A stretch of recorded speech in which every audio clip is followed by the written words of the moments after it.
Now, ladies and gentlemen, we move on to our next session of the day, which is the first panel discussion session on Cybersecurity 2.0, when security meets the new reality. And to present on this wonderful panel session, we have a plethora of experts with us, and I would like to invite them all on stage with a big round of applause in the order of the sequence. Joining first on the panel, ladies and gentlemen, please help me welcome Mr. Venkata Satish Guttula, Director Security, Rediff.com India Limited. Can we have a big round of applause? Venkata, welcome to the panel. We are delighted to have you. Joining next, ladies and gentlemen, we have Mr. Dhaval Kamani, VP ISS India from DBS Bank. Dhaval, welcome to the panel session. It's a pleasure having you. Joining next on the panel, we have Commander Varun Gupta, Joint Director IS and ICT Indian Navy. A big round of applause for Commander Gupta. We are extremely delighted to have you, sir. Joining next, we have Ankit Mehra, Senior Technical Consultant from Entrust. A big round of applause to Ankit. Ankit, welcome to the panel. Delighted to have you. Joining next on the panel, we have Mr. Goutham KS, Head IT Auxilo Finserve. A big round of applause to Goutham. Goutham, delighted to have you in the panel. And now, ladies and gentlemen, I would like to call on the Honorable Moderator, Mr. Sunil Kulkarni, CISO, Protean eGovernment Technologies Limited, formerly NSDL eGovernment Infrastructure Limited. A big round of applause to Sunil. Sunil, pleasure having you in the panel. So we've got a fantastic panel of champions and experts here. Sunil, all over to you, moderator of the panel and captain of the ship. Here's wishing all the best for this fantastic session. Thank you very much. Welcome everybody. And I will set up a context with reference to this current panel discussion. Everybody are aware of what happened in last 2 years, how the things have changed. We were traditional cybersecurity and now it has gone more advanced. So there was a presentation from NDI. So they are talking about zero trust, they are talking about many more concepts. So that is how the things have changed, and so we'll be talking about those relevant questions. So I will start with maybe Goutham. So what is that? So COVID has a lot of impact, has created a lot of impact on organizations. So what is your view on how it has changed, and how what the organizations should confront to it and how they should handle it? So maybe your views. Good morning all. Thanks for the question. So now when the COVID started, when the Janata Curfew declared, that is a story started. Okay. Now why I am saying that is a story, because in the coming generations, that is a story, because it's gone. So now whenever because whatever the, what you can say, that footprint, that time, you say in the March, April 2020, most of the companies, IT, whatever IT departments, they were whatever the current state of that moment was. There two things. One is the mindset of the end user, of my customer. Second, mindset of my IT department. There's a two angles. Another two angle will be what is my response to my internal customers, because I am giving a service to the end customer as a IT, that is my internal, and that employees or whoever they are giving the service to the end customer. So there are two folds. So now to do the two folds, there are multiple angles have come into picture. One is how I can access my system from home. The first challenge, if you say in a story type, कल से system office नहीं जा रहा हूँ, कैसे service दूँ? And it was total chaos. There is a reality, whether people have accepted is not. In the room, whoever is there, in whatever the role you have, this is started from a new joining to the CEO. It's a horrible condition, number one. Number two, some of the sophisticated companies who are the work from home was exceptional before that era. Now, working from office has become exceptional now. The totally 180 degrees transferred. That is the answer to your question for the last 2 years. One, are you ready? Is my platform is ready? Thank you, Ravi. That's a beautiful presentation. I learned a lot. And to match that, we have to take one more generation to match the security, whatever is referring to. It takes a lot of effort lot of money, and the way the board approval and implementation skill set is required, and the mindset has to change. Thank God, COVID has made us to learn those things. Very serious on your aspects, and the first of all is security. You may compromise wishing somebody, does not matter. You may compromise giving something to some customer, does not matter. But security cannot be compromised. It's a beautiful statement he has made. Thanks for that. Anything you can compromise. Okay, even protocol, but security cannot. So that we started. Second thing, so many people who are not even aware they have the VPN licenses in the same, approved in their firewall. I'm telling you a live example. I don't want to name some of my other CTOs and the head of ITs, they said that they have the licenses and they never tested it. How will you give it to the customer? I will give it to my own user, first time. Second, and they were never trained because nobody thought of the situation. Now overnight. And who has helped? Thanks to Ravi and all these cyber, whoever is coming, all these our partners, they helped us. Forget about the money, whatever they charged, but the right moment, they saved us. So they have to very big applause to all the security partners who saved us, not the software development companies, all the security partners. This is one.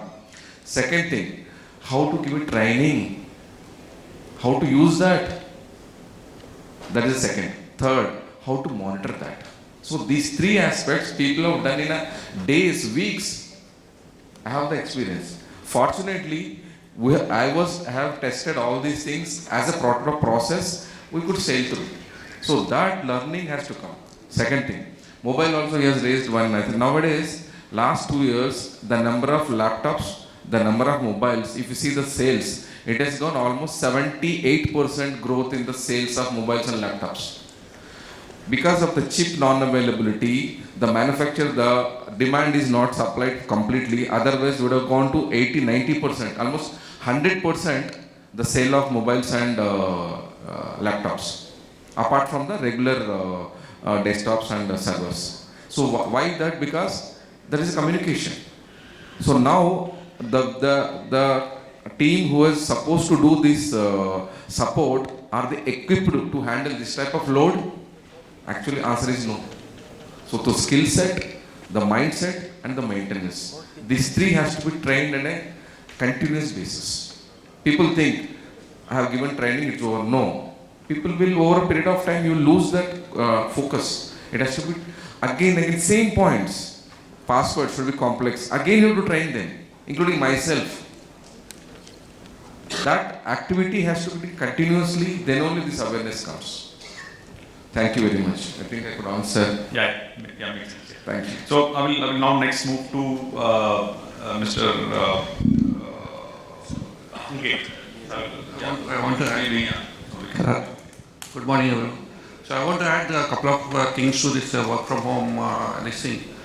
So work from home, when it started, people have not understood that when a person is at home, he will have some more things to do at home. So there may be someone coming at home, ringing the bell, or maybe he has to attend to something else. So they are not taken into account, and what they are doing is nowadays at office we sit at 9 to 5 or 9 to 6, but in work from home people are sitting from morning 9 to till 10 in the night and doing that thing. So they are stretching and they are not giving flexibility. And one company who is into SOC management, their persons are sitting at home and they are monitoring the panels, and once they did a surprise visit and they saw that the person who should be monitoring the screen is cutting vegetables and looking at the screen. So yeah, I also cooked food when I was attending a meeting, so I have also done that thing. So we need to see that when you are at home, there are certain other things you need to do, and we also make sure that they should be disciplined and in doing their work, and also we need to give them the flexibility. We need to give them some time to look at this thing, and that's what I want to add to this thing. So discipline should be there whenever the people are doing work from home. Good morning, everybody. I would also like to add in this that when you are working from home, your psychological defenses are down. You are not thinking of going to the office, you are not dressed up for the office. When you are working from home, you take it slightly casually. when it comes to cybersecurity, when it comes to maintaining passwords, maintaining backups, patching up your system, adhering to a code of conduct, and then you are moving in a hybrid kind of a situation when you are moving sometimes into the office in a completely structured and a protected environment to a home where nothing is protected, your Wi-Fi might not be protected, you are exposed, you might not have a firewall. So those all things add up to the fact that you are psychologically, you are much more casual, and that also plays a part when because now I was reading one report that almost 40% of social engineering attacks are being subjected to the people who are working from home, because it is easier to target them because their guard is not up. Yeah, so Ankit, so you want to add, because since you from Entrust, so what's your views on absolutely. So good morning, everyone. So absolutely, I think that's a very valid thing. I think everybody has added upon that we may need to train the people. They have to be aware of what, because the remote working environments are new for many of those. In some of the organization, it was a part of the culture, but some had to adopt it based on the current situation. So so remote working environment, the security behind it, how to the shadow IT comes into picture. So and then the processes behind you have to do you have those appropriate security measures? Do you have the proper MFAs implemented? Do you have your how do you secure an environment while working remotely? Got it. Yeah, thanks. So Dhaval, so since you are from bank and there is a greater responsibility in terms of cybersecurity, and again the regulators are very hard on that. So what's your view on COVID and how it has how you confronted just your views on that? Okay, so luckily we had the infrastructure in place to manage the work from home or work from anywhere. I would say home is nowhere. People have been working from hotels and everywhere. So work from anywhere was enabled, but then we had additional controls. I'll just name few of them and it may be helpful. What we did is that we segregated the privileged account, especially the people who have the admin access to the systems where they directly access from their personal PCs or maybe from their organization's PC. Luckily we have the organization's PC, but not many have that. One of the key takeaways is that we need to segregate from the normal users and the privileged users. We have seen the Uber attack. If you look at that attack entire flow, the contractor's credentials were compromised, and then there was a MFA fatigue where he accidentally accepted one of them. We all have, most of the organizations, at least in regulated entities, they have the multi-factor authentication enabled. But then they may not be well educated whether if there is an MFA fatigue, how do they react. So that's more onto the access control. If the access control is quite stronger, the data protection or the data controls, at least you have the first guard at least in place. DLP for the regulated entities is quite important to have and imperative to have. But the policies should be in the preventive mode. That is something that we all have to learn. There may be a business challenges that people would come up and say that the things are not working out, but then it's like we started with the early note that security cannot be compromised. So is data now the most important thing. I think many a times we have overlooked at times where our data is also residing with many partners. Supply chain attack. Many banks, many other organizations, they are dependent on the partners for agile transformation, digital transformation. We have seen many a times we don't know the method, like the simple API. APIs can transfer the data from both the ways. Not many security professionals might get into that detailing whether what data is being actually transmitted. We do the assessment, that's fair. But then what is the data that is being sent from the organization and or vice versa, both the ways. and how. So encryption comes into the picture in that sense. In the transit, if I want to say data protection point of view, so payload should be well encrypted. It is not just the TLS and the communication channel, but the payload as well. Now, whenever you outsource any, I'll talk more onto the supply chain attack because that is increasing and people need to maybe take 2 cents on that. Is that when you send when you have the engagement with the partner, you need to have some sort of a data dictionary. You need to ask them what is the data that you need to ask business as to what is the data being exchanged out there, what data is being resided out there, and then legally you can have a stronger contractual binding as well in terms of data purging, in terms of data retention, and in terms of data encryption at rest as well. Because then at least for the regulated entities, the regulators will say that you are accountable despite your outsourced to partner. It is not just partners' responsibility, it's your accountability or somewhere as well. So need to have a larger binding in that sense. So there are different ways, through which I feel we are doing at data rest, data transit, and in terms of security assessments. Thanks, Dhaval. So the next question which we wanted to understand from you is the people and assets. People and assets being a critical component. If we talk about an organization, so it is all about people because they are the kind of a weakest link to the. If we talk about in terms of cybersecurity, and then assets because we have a lot of assets from an endpoint to a server level or to a network device or to a firewall. Many components are there as part of the ecosystem. So, what is your view on what are your views? How we can better have a kind of a best practice to manage or protect this kind of assets or the ecosystem? The answer would be the type of landscape you adapt. Okay, so why the landscape has almost 5 to 6 layers. The first will be the endpoint, whether it is your laptop, mobile, whatever the endpoint. Next, who is the user, whether the laptop you used to be a fresher or an experience or a head of the department, does not matter. So it has to be same compromise. The way I think one of the speakers have raised the difference between a normal user and privileged user.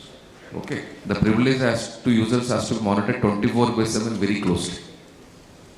Okay, that is the one. Second thing is what is the communication? How it is connecting. He is connecting through VPN, he is connecting through RSA, how it is getting, authentication is happening. Next, what is the medium? Whether he is coming to his own home backpack or is connecting to some other at home, wherever it is, or mobile data, that is the one. That's the third. Fourth one is where is the landing? Landing means whether it is using email, whether it is using the CRM application, whether it is using any banking application. Okay. Next, fifth one will be where is the entire this landing happening? What is the runway? Where is exactly? Is it a server? Is it a cloud-based SaaS? Is it a physical system? Or is using any API? Is landing just getting the data? Does not matter. Who is the my source? Last but not least will be the exactly where is the hosted. So 1 to 6.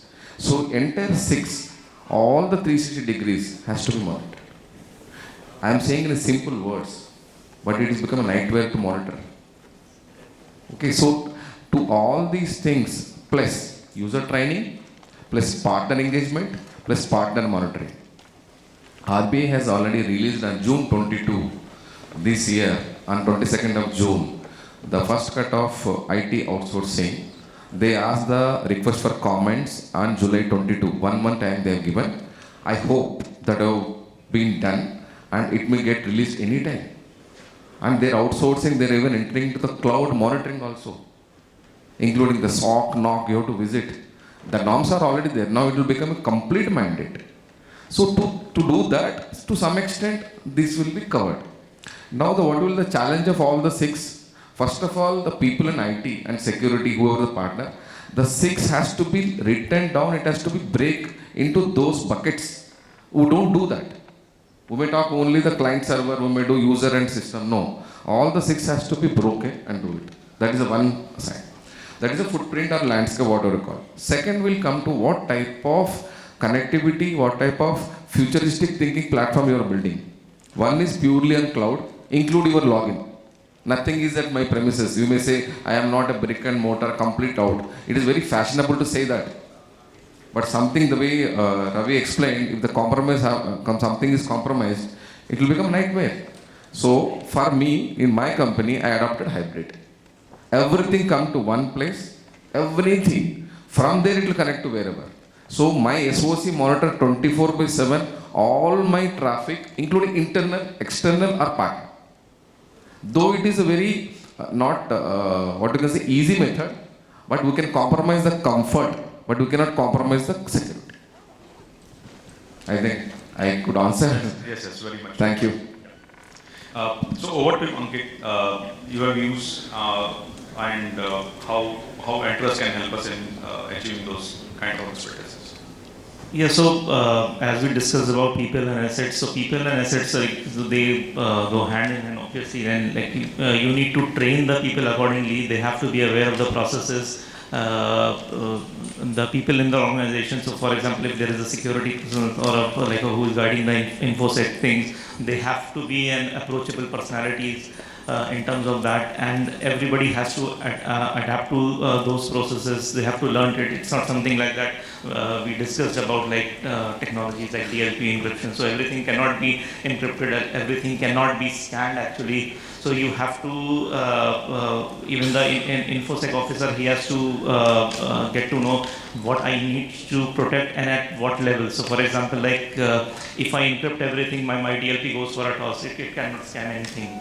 And if DLP comes into picture first, then the AD or the advanced these tools and scanning tools, they are not able to catch those threats as part of those the viruses. So so that has to be adopted in a layer by layer.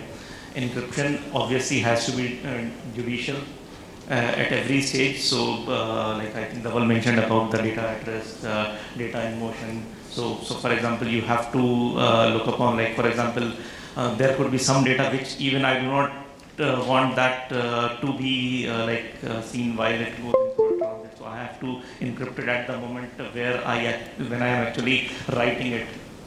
So database encryption, there are technologies like PKI. So are you only securing your root CS? Are you only doing that? So that's an incorrect thing. So you have to actually secure your online or your issuing CS. Are you securing your OCS feed also? Because every time like you get a signed document, you check those revocation lists.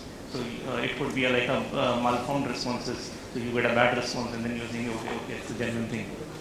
So, and then there are other things like for example the eKYC and the Aadhaar regulations that have come into and then organizations are daily coming to know, okay, so they were thinking like, okay, we are storing this and it's basically encrypted, or maybe like not encrypted, they were not aware. So whenever the audits are happening, they are coming to know that, okay, these many assets are basically unsecure. So you have to get basically those technology or maybe a hardened level of security to implement that. So we are getting a lot of traction behind these technologies like the data vaults, the secure data vault, the eKYC, and it has gained a lot of traction. Thanks, Ankit. So, Varun, right? Yeah, I want to add a completely different perspective.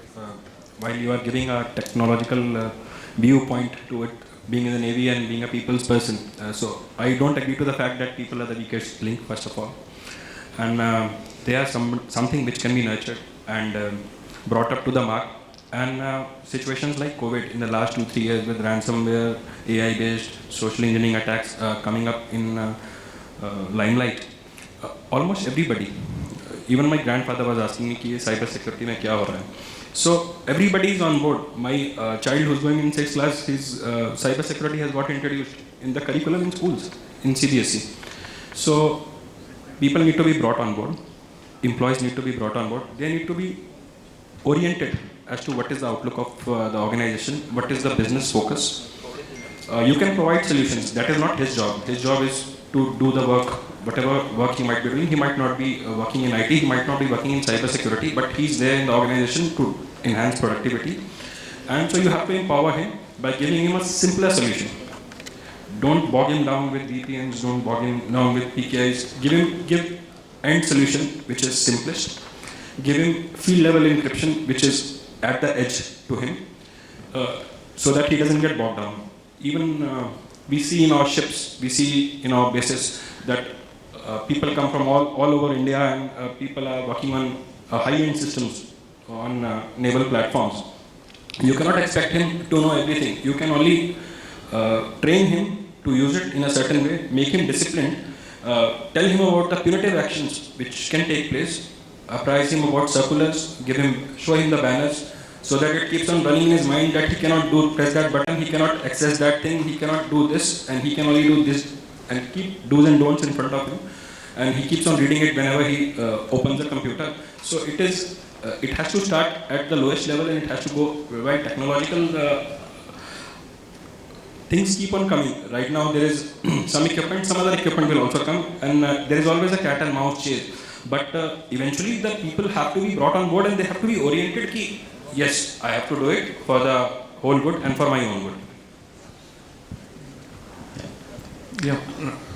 Thank you for your service in Indian Navy, and your persons, they are disciplined and they need to follow orders. And when you say, okay, you need to do this thing, they will do, and you are talking about punitive actions, and they will follow that thing. So coming to one organization, other organizations which are not in armed forces. So I encountered this one. So we are trying to impart cybersecurity training, and they're saying, I don't care about this thing. I'm here since last 25 years. I'm the senior most, and you cannot ask me to do this thing. I will not do this thing. So yes, I want to take it to a different tone. We want to take that burden out of the people. Okay, so yes, just a couple of days ago this attack happened, and again it was, one of the factors was human element. And we need to take it out of that human element. So how? So passwordless, we can introduce passwordless. And as Avi was talking about zero trust, you need to give zero trust, only give what privileges he can have. And if something happens, yes, something will happen, definitely can happen. If something happens, the damage should be minimal and not getting crown jewels and he can get access to everything. So we need to make sure that we need to put technologies in place such that even if something happens, even if the person did commit some kind of mistake, the end result should not be so much devastating as what has happened. So this is what I want to add. Thanks. Dhaval, you want to add something?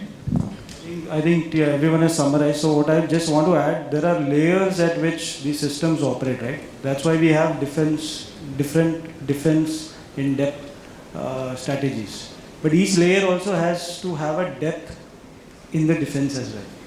So, it's not just technologies that will help. Would just want to add that, the rudimentary cyber hygiene we saw in the earlier slides as well. Hardenings, patching, we have got bored with that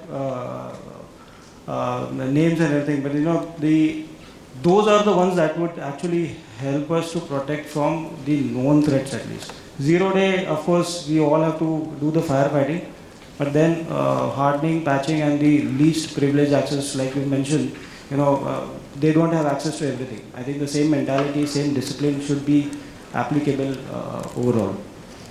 Yeah. Thank you. Thanks. So I will not summarize, but if you want, we can do a quick. So we talk about people, asset security. We talk about the security being addressed now post-COVID. The next is this all going to be there. So the new reality is that all this will be there for some more years to go, and people have also adopted this. And a lot of articles are coming in newspapers around. Continuing to this work from home or hybrid scenario. So that is what is the new reality. Coming to that, what is your views and what is your views on with this new scenario or the new normal which you're talking about and hybrid culture which is there or it will prevail for some more years? how the cybersecurity will go to that next level is something I want to understand from you. So one thing is from the where we were pre-COVID era and now after the post-COVID, coming the hybrid whatever work from home. So that keep on happening whether to do work from home or come to office. Still lot of companies and lot of the culture issues still there. Okay, people are reluctant to come to office. Keeping aside whether now the situation is like that, whether you are working from office or working from home, security cannot be compromised. There is no second thought on that. Correct?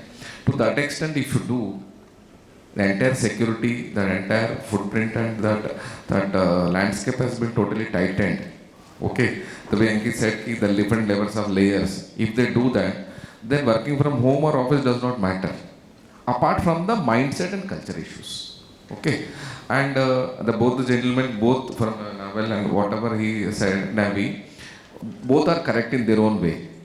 People are not the weakest link, but they are also weakest link. Weakest link, there is a possibility of weakness. So with due respect to the statements, so this mindset, how you are going to make it? One, right now accessing a system should be easy, but not compromised. How you are going to do that? One could be said passwordless. Maybe that is one. Second thing, I may do with my every application may do with a biometric. Because of biometric COVID that has gone in a back foot and it come to face recognition now. That could be the one. That is access point. Second thing, the complete monitoring of your activities. This is going to be a big debate in the coming years. Work from home is one of the thing in our topic. It comes to how do you monitor at what level? Should I monitor all the 12 hours? Every click I should monitor. For that I have to use a huge infrastructure. It will create a millions of log. I have to monitor. And in that log, it may not be suspicious at all. Why should I spend my time even to scan that? The way Ravi said, the millions user have a tool, it will come to thousands of logs, which is worthwhile monitoring. That is the one monitor. Third thing, as an employee, I don't want the company to monitor entire thing of my entire day. So I don't know what is the answer, legal and I don't HR aspect. I don't want to comment on that. That has to be taken consent from me because you are monitoring me. Okay. Third thing, that means if I do that, are you going to monitor me? How many times I go for loo? How many breaks I'll take? But at the end of the day, your productivity should matter, not monitoring me 24/7. Whatever I do, okay, that is enough. The third thing is, are we equipped to do this type of the gap, bridge, how we are going to bridge this gap of this mindset versus productivity? That has to come from the top. Okay. The another point one is, for to go to the next level from the security point of view, every user of the company as well as my customer, both have to be trained. Nowadays, I think people might have seen, there is a 2 minute do, like a polio 2 boond bolte na, the same way the ads are coming. Why they are coming? Some alert will come, some WhatsApp message will come. People are lured to do that. Aapne 50,000 aapne jeet liya. And people without any sense, irrespective of that, they will click, gone. And people use that entire remote monitoring and screen sharing apps. Example I am saying. So that training, how we are going to do that?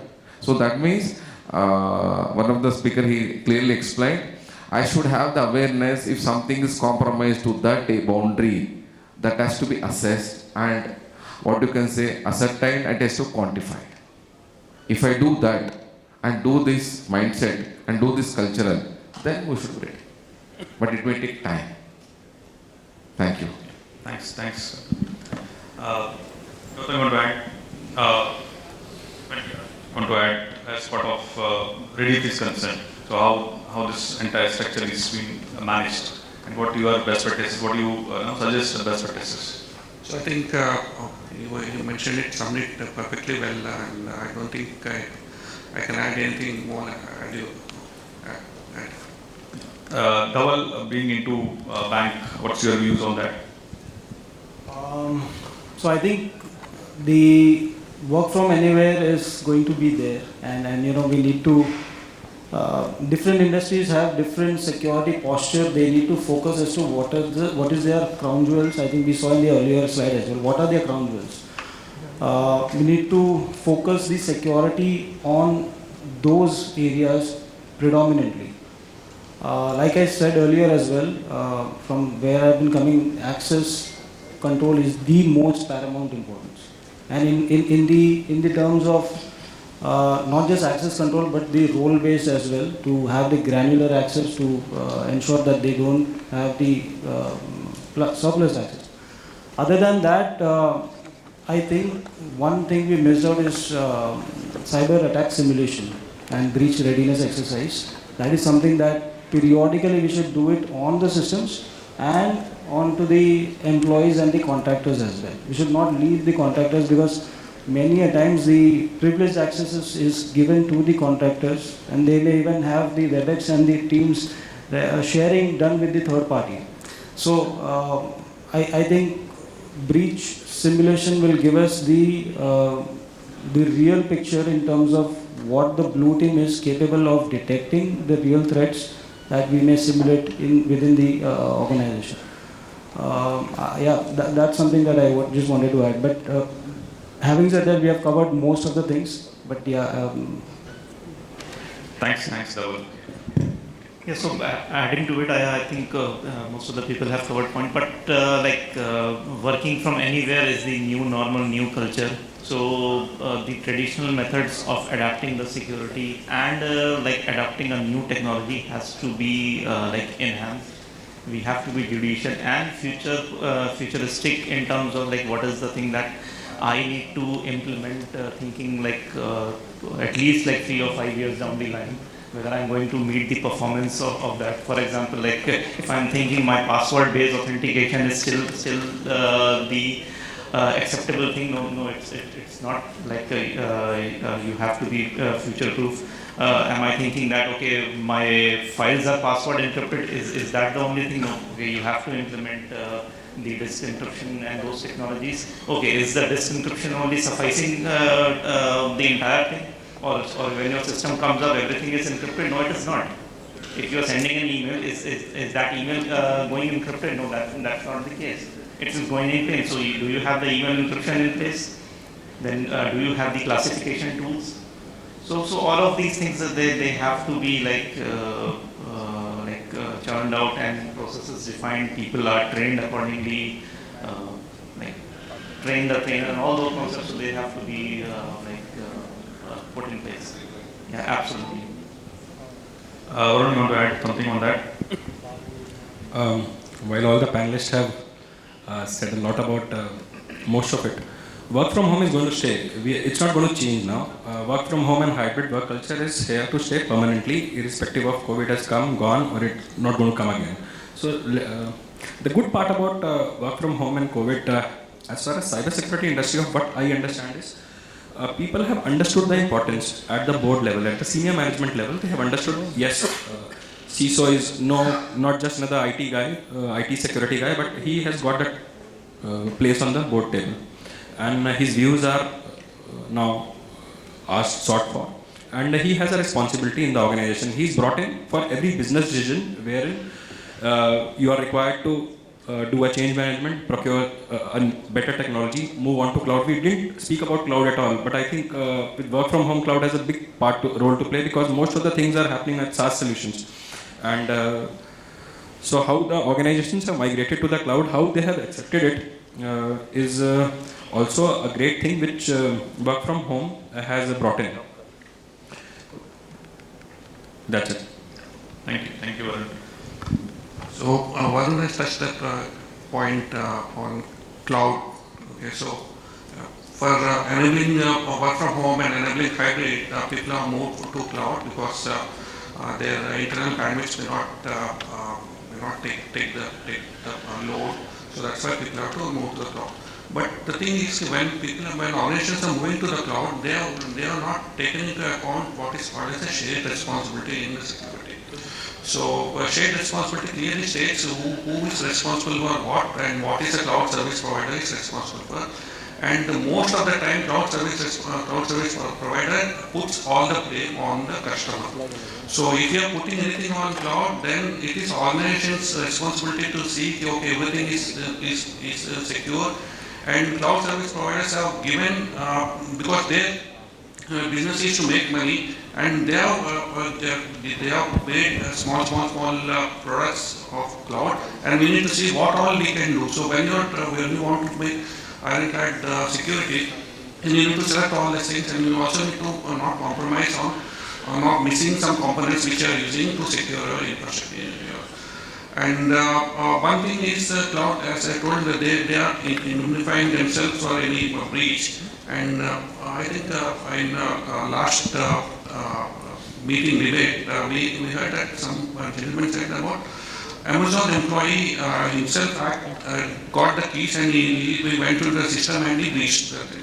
So, but here our agreement says they are not liable for anything. So we need to, as an organization, as an industry, we need to make sure that they also will be liable for any breach if is happening from them. So we have to work towards that. Our organization should work on this. Yeah, this shared responsibility is, I don't think it is very well understood outside. I have had a lot of interaction. So in shared responsibility, the cloud is promising you that they are going to secure their infrastructure, they are going to give you a secure infrastructure and setup. As far as access control, which is the main thing, it is still with you, the applications are still with you, you have to manage your own applications. There is a lot of reluctance on adopting cloud also because of the fact that it is not secure, data is not secure. How will the data be accessible in times of a conflict? We saw in the present Ukraine crisis also. How is the data going to be available in at times of disagreement? Is the data, so shall I encrypt all my data at client side before putting it onto the cloud? Is that what I need to do for everything? Or can I trust the cloud solution and go for a cloud-based encryption and be happy that my data is encrypted? So those are the points. You were saying something? One more thing I was like to add is that so whenever we are selecting any technology or something for our, so it should be like for my use basically. It's not something that everybody is implementing, so I have to implement it. So whether like this is the only technology, or I can I'll just open up my eyes and think beyond the boundary that okay, if I have something other to consider as well. So that's one of the points that I like to. Yeah. Thanks. So the last question. So to end up this entire session, so the things have changed a lot.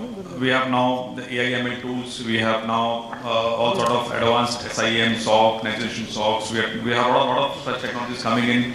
And now will keep coming in, the technology will keep evolving, there will be new technologies will coming in, the IoT is also coming in, the manufacturing department also, because they generally deal with IoT. So what's your views of these emerging trends, how this revolutionary kind of strategy, what will be the strategy as an organization we should adopt? So that is, maybe if you can share your views. When Ravi started, the 5G is around and it may hit us anytime. Why I am saying hit is because you are only the 5G, you are saying in one angle only what is the benefits of 5G. Even I am not completely aware what is 5G. It has become fashion to show 5G. I have a new mobile has come, I purchased 5G.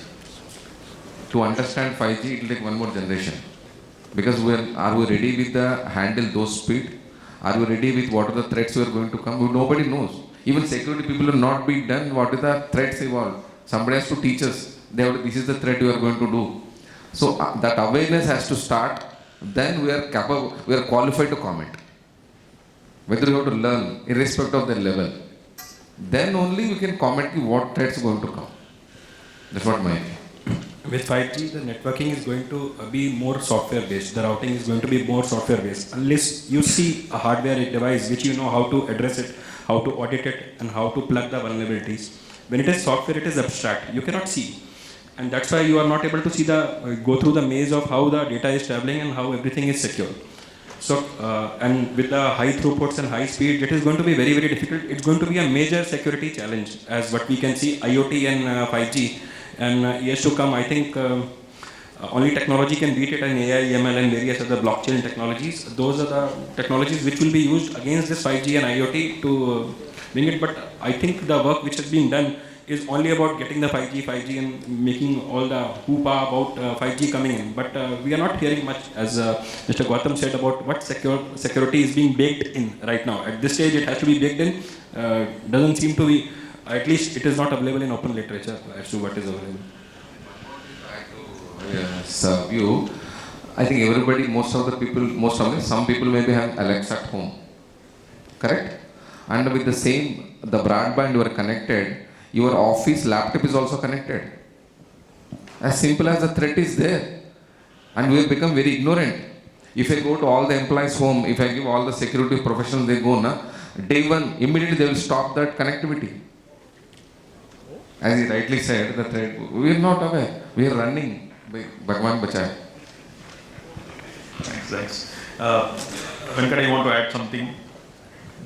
So, I don't want to talk about any new technology, but the current one which Ravi has already said, phishing and vishing is going to increase, and that is where we are ignoring a lot of the things. And we are seeing business email compromised a lot of money is being stolen or whatever. And people are installing ransomware and everything, and they are getting credentials from the phishing attacks. So let's also talk about email security. People should focus on email security, how to keep that in. They need to train how to, what email to click and how to handle if any urgent mail, some suspicious mail comes. If some CEO asks you to do something, what to do. If he's not available, how can we contact him? So this is still there. Phishing and vishing is still there, and we need to make sure that everyone knows about this thing and be aware of this. Thanks. Anyone wants to add? Dhaval? Okay. Yeah. Thanks. So we don't have that much time left. So any questions from the audience to the panelists?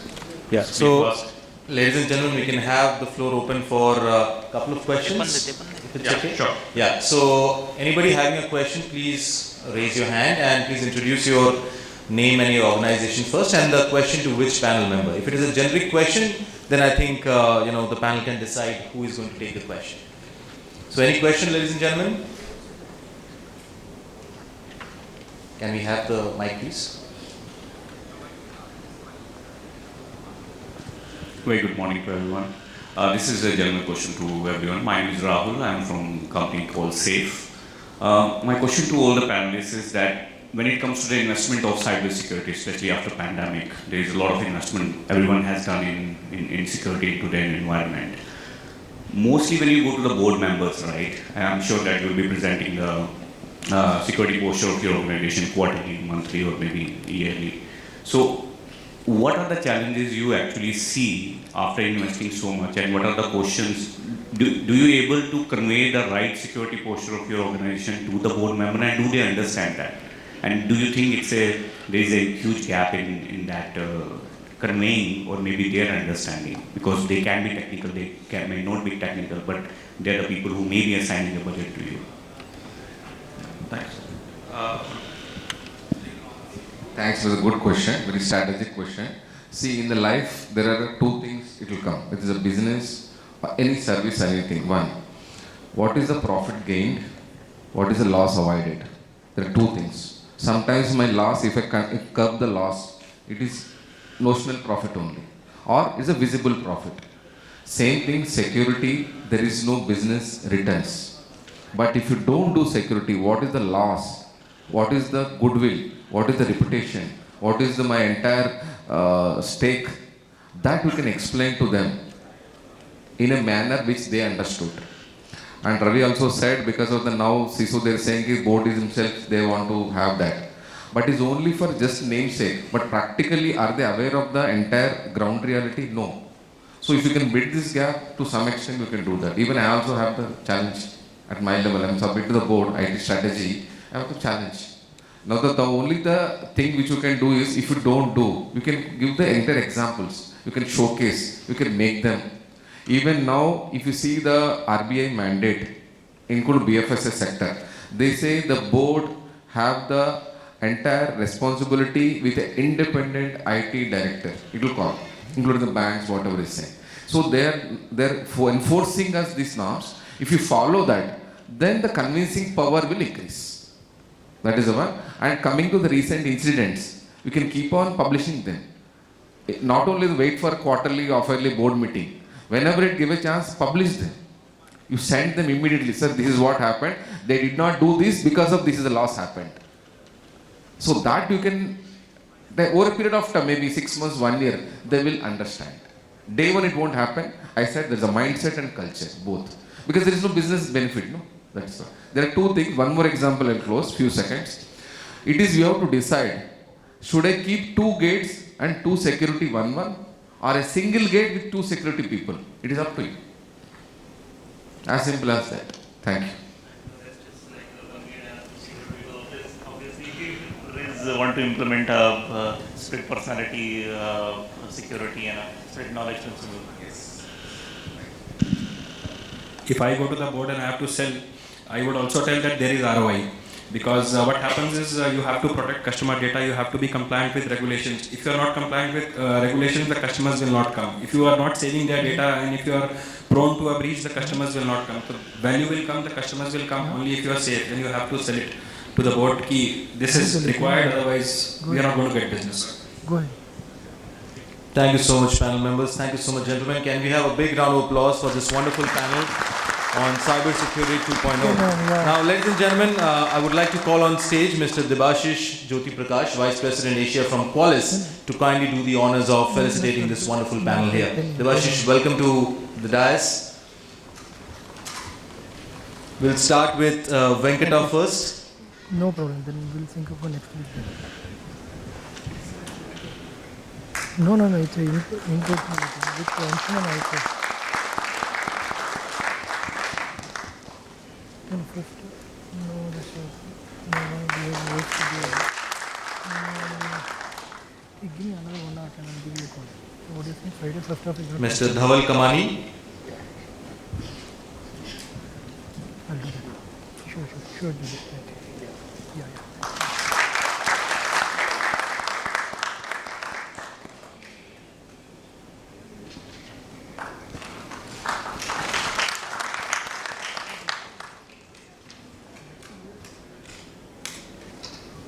Commander Varun Gupta.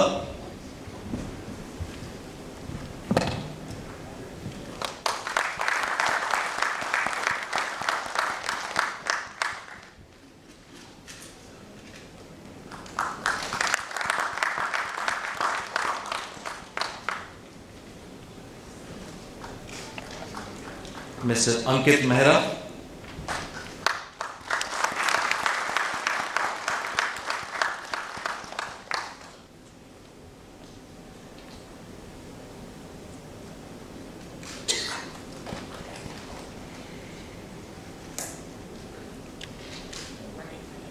Mr. Goutham KS.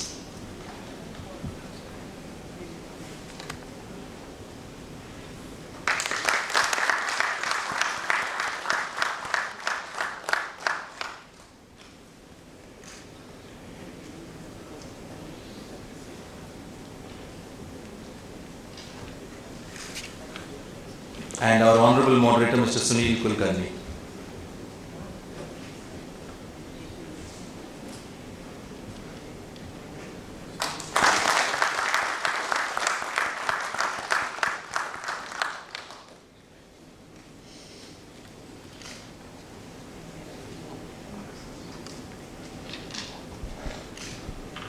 I would now request the panel members to kindly pose for a group photograph with Debashish. Please.